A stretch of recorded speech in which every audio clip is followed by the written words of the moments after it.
你以為瞓覺只係休息？點解我哋每晚都要進入一個無意識嘅世界？如果呢個過程出錯，佢會偷走你嘅記憶、健康，甚至未來。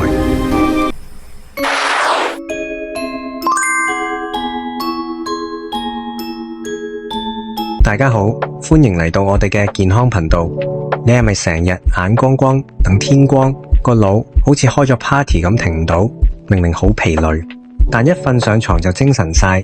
如果以上任何一樣你中咗，恭喜你，你可能已經被一個小偷盯上咗。佢唔偷錢，唔偷嘢，佢偷走嘅係你最寶貴嘅健康同精神。佢個名就叫做失眠。根據統計，香港每10個人就有差唔多7個人有睡眠問題。失眠唔單止係第二日冇精神咁簡單，佢會慢慢蠶食你嘅記憶力、專注力，甚至增加患上心臟病、糖尿病同抑鬱症嘅風險。今集我哋會用10分鐘時間同你深入拆解呢個健康小偷，由睡眠嘅科學到失眠嘅真正元兇，再到你可以即刻用得着嘅實用貼士。記住睇到最後，一齊捉拿呢個小偷，攞返屬於你嘅優質睡眠。要擊退失眠，首先要了解我哋點解要瞓覺。睡眠並唔係單純嘅休息，而係一個極之複雜同重要嘅生理過程。我哋嘅睡眠主要分2個階段，好似跳雙人舞咁輪流出場。一個叫非快速眼動睡眠，負責幫身體修復、鞏固記憶；另一個叫快速眼動睡眠，就係我哋發夢嘅時候，負責處理情緒同創意。成晚我哋會經歷4到5次咁樣嘅循環，每個循環大約90分鐘。而控制我哋幾時想瞓、幾時醒嘅，主要有2位大佬。第一位係褪黑激素，佢係睡眠荷爾蒙。當天黑，我哋對眼感應唔到光線，大腦就會分泌褪黑激素，話俾身體知夠鐘瞓覺啦。第2位係皮質醇，佢係壓力荷爾蒙，佢嘅水平喺朝早最高，令我哋醒神，到夜晚就會降低，讓我哋放鬆。所以一個好嘅睡眠就需要呢2位大佬好好合作。咁瞓得好有咩用？用處大啦。第一，幫大腦洗白白。瞓覺嗰陣，大腦會好似洗碗機咁清理日間產生嘅廢物，預防腦退化。第二，強化記憶同學習能力。瞓覺就好似將日間學到嘅嘢由暫存區搬去長期儲存區。第三，修復身體，增強免疫力。瞓覺嗰陣，身體會分泌生長荷爾蒙，修補肌肉，製造抗體對抗病菌。第四，穩定情緒。瞓得唔好，個人容易發脾氣、焦慮，就係因為處理情緒嘅大腦區域過勞。簡單嚟講，睡眠就係每日幫你嘅身心靈叉足電。長期睡眠不足就好似部手機長期得返10%電，隨時會熄機。了解咗睡眠嘅重要性，我哋就要開始緝兇，睇下邊個係偷走你睡眠嘅元兇。好多人失眠，第一時間就諗係咪壓力大？冇錯，但其實元兇唔止一個。我哋總結咗5大最常見嘅睡眠小偷。第1號元兇，精神壓力，個腦停唔到。工作、學業、人際關係，壓力會令我哋嘅壓力荷爾蒙皮質醇居高不下，身體長期處於備戰狀態，自然好難放鬆入睡。個腦會不停諗嘢，好似開咗無限個視窗咁，熄極都熄唔到。第2號元兇，不良生活習慣。瞓覺前玩手機、睇平板，啲藍光會呃我哋個腦，以為仲係日頭，抑制咗睡眠荷爾蒙褪黑激素嘅分泌。晏晝飲咖啡、奶茶，咖啡因嘅作用可以長達8個鐘，夜晚自然眼光光。好多人以為飲酒可以幫助入睡，但其實酒精會破壞深層睡眠，令你半夜容易醒，越瞓越疲累。仲有唔定時瞓覺同起身，會搞亂你身體嘅生理時鐘。第3號元兇，環境因素。你間房係咪夠暗、夠靜、夠涼爽？少少光線、噪音，甚至太熱太凍，都會干擾我哋嘅睡眠。你張床褥個枕頭舒唔舒服都係關鍵。第4號元兇，身體疾病。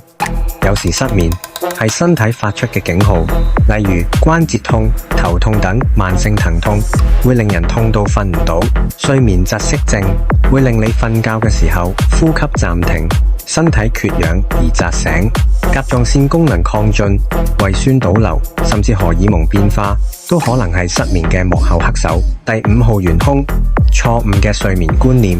好多人對睡眠有啲迷思，反而增加咗自己嘅焦慮。例如，我一定要瞓夠8個鐘。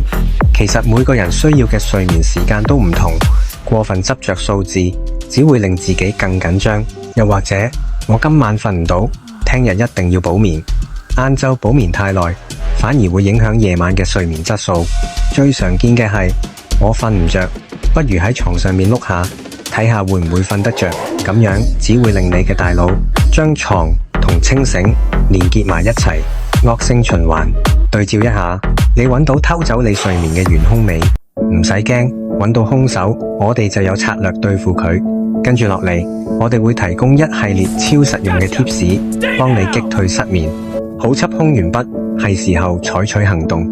我哋將方法分為3大類：睡眠衛生、飲食 tips 同放鬆技巧。首先，培養良好嘅睡眠衛生。第一，建立一個睡前儀式。瞓覺前1個鐘，放低手機，做啲放鬆嘅事，例如睇書、聽柔和音樂、浸個熱水浴，話俾個腦知準備熄機啦。第二，優化你嘅睡房環境，目標係令間房夠黑、夠靜、夠涼爽。用遮光窗簾、戴耳塞、眼罩，將冷氣溫度校到大約20到22度。記住，床只係用嚟瞓覺同親密行為，唔好喺床上面做其他嘢。第三，保持固定嘅作息時間，就算係放假，都盡量喺同一個時間瞓覺同起身，幫你嘅生理時鐘校準返。如果瞓唔着，點算好？記住20分鐘法則。如果喺床上邊碌咗20分鐘都瞓唔着，就起身離開睡房，做啲靜態嘅嘢，直到有睡意先返上床。跟住飲食方面有咩要注意？有啲食物係天然安眠藥，例如香蕉、杏仁、牛奶，佢哋含有色胺酸同鎂，可以幫助身體製造褪黑激素。晚餐可以食少少複合碳水化合物，例如糙米飯、全麥麵包，有助穩定血糖。相反，有啲嘢就要避免。瞓覺前唔好食得太飽、太油膩，亦要避免飲太多水，費事半夜要去廁所。頭先提過嘅咖啡因同酒精，晏晝之後就最好唔好掂啦。最後，學識點樣幫個腦熄機，介紹一個超簡單嘅呼吸法，478呼吸法。用鼻吸氣4秒，閉氣7秒，再用口呼氣8秒，重複幾次，可以有效減慢心跳，令身體放鬆。另一個方法叫漸進式肌肉放鬆法，由腳趾開始，逐個部位用力收緊5秒，再慢慢放鬆10秒，一路做到頭部，感受肌肉由緊張到放鬆嘅過程。仲有一個心法，就係唔好努力去瞓覺，越係逼自己瞓就越緊張。試下同自己講，我只係休息下，唔一定要瞓着。呢種矛盾意向法有時反而會有奇效。當然，如果以上方法試過晒，失眠問題持續超過1個月，而且嚴重影響到你嘅日常生活，就應該去睇醫生。醫生會幫你揾出根本原因，提供專業意見，甚至短期藥物治療。記住，求助並唔係軟弱，而係對自己健康負責嘅表現。好啦，今集嘅內容差唔多，我哋快速總結一下。睡眠係身心健康嘅基石，唔係奢侈品。失眠嘅成因好多，由精神壓力到生活習慣，甚至身體疾病都有可能。我哋可以透過改善睡眠衛生、調整飲食同學習放鬆技巧去擊退失眠，建立一個固定嘅睡前儀式，優化睡房環境，保持規律作息。瞓唔着就起身，唔好喺床上面死等。記住，改善睡眠係一個過程，唔會一朝一夕就成功。俾啲耐性，自己由一個小改變開始。例如今晚瞓覺前唔玩手機。你覺得今集邊個 tips 最有用？或者你有咩獨門嘅睡眠秘方？記得喺下面留言話我哋知。覺得今集幫到你，就記住 CLS comment like share。我哋下集再見，祝大家今晚有個好夢，拜拜。